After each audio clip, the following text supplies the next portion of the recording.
Hello and welcome. We're in wine country and I'm Mary Babbitt. Fall is always a busy time in wine country with harvest in full swing, but a lot happens in the vineyard during the quieter months too. So one vintner thought, why not have folks visit her vineyard and learn a thing or two? So come along with me on an adventure in wine country at a hands-on pruning clinic.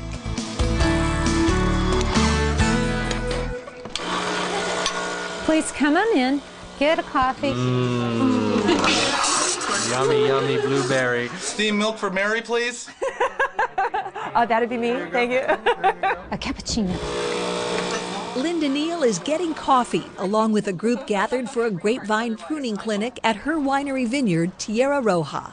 I'm right at the corner of Oakville Crossroad and the Silverado Trail, which is right in the middle of the Oakville appellation, a great place for growing Cabernet. In our case, the ranch of the Red Earth, Tierra Roja. So that's been the name of this vineyard for 20 years, from when we first cut the terraces. And you could really see this vibrant red soil. So we have approximately 4.5 acres of Cabernet Sauvignon here. Some of it planted on the steep slope, which is where we're going to be pruning in a little bit, and some of it down a little bit closer to the road. Close enough. It may look like we're making name tags, but we won't be wearing them. The vines we prune will later on. Is there a dork in the group? I think so. They'll get to pick out one that they want to put their name on, and then they can come back and visit it later. First of all, we have the safety glasses. Linda was a vineyard manager for 20 years. I've taught a lot of people how to prune, and nobody's going to kill a vine. It'll be okay. So everybody has their apron. They're going to take the glasses. The first order of business in the pruning clinic is gearing up. Thick gloves? Check. A roll of tape? Check. Hats for sun protection? All right, we're going to... Do I have my tag on still? A very mini pearl. Thank you. Everybody is going to need one of these pouches. And finally, pruning shears. How do they look? Is it a good look for me? Yeah, laugh all you want. I want to see yours on too. Mary, that's a good look on you. That's a good look on you. Okay, follow me, troops. We're good to go, and we start heading up the hill to the vineyard. A lot of people seem to have an opportunity to maybe have a harvest experience, but I wasn't aware of anybody ever just coming out during the winter and seeing what the vines are like during the winter. Before we start, Linda gives us the basics. This is the trunk, this is a cordon, and this area here is called the spur. The wiry thin branches are called canes. They bear the leaves and grapes and are what we're going to prune.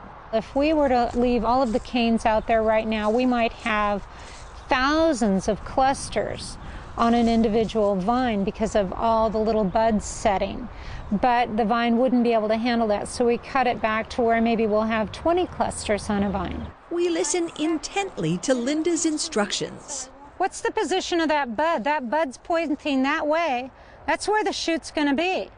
This bud, that shoot's going to be there. The one thing that I'd really like to see you all practice is to have good separation. So if you are not sure about what you want to do, then just lay your hand down, and if you can get a hand width between those two spurs, then that's really an ideal scenario. Mary, you're going to take these three. Okay. Okay, and then everybody else just grab 3. Now we're ready. Working one vine at a time, we try out our freshly learned pruning skills. Mary, how are you doing? Hi, Linda. I've cut one. I've made one cut. Good job, good So job. I'm thinking 1, 2, yes, or no. It's a shorty, so maybe just one. Done. I like that. Good job, good All job. right. The going is a bit slow. Do you know what I have learned about myself? Is that I talk too much and I don't trim enough. I don't prune enough. The advantage of this one is it's closer to the cordon, but the advantage of the other one is it's got a little bit better fruit separation. Yeah. Okay. Your number 1 is excellent. Keep going, keep going. The vines that we're doing today, realistically, a professional pruner could do the vines at the top of this hill and probably do 70 an hour. And a rookie would maybe be able to do 6 or 7. This is all my trash. This is harder than it looks.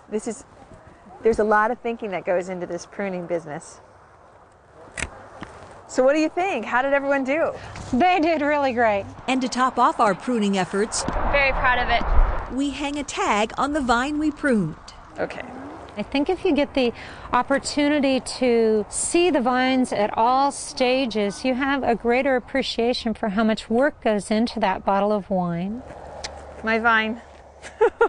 My work here is done. Work we can all be proud of in wine country. In 2 hours, I got one vine. It's been about 6 months since I was here at Tierra Roja pruning the vines. In fact, this is my vine, and these grapes are nearly ready to be harvested. You know, even better than the pruning is the fact that after the clinic, you get a bottle of Linda's Tierra Roja wine to drink and truly get a taste of the terroir.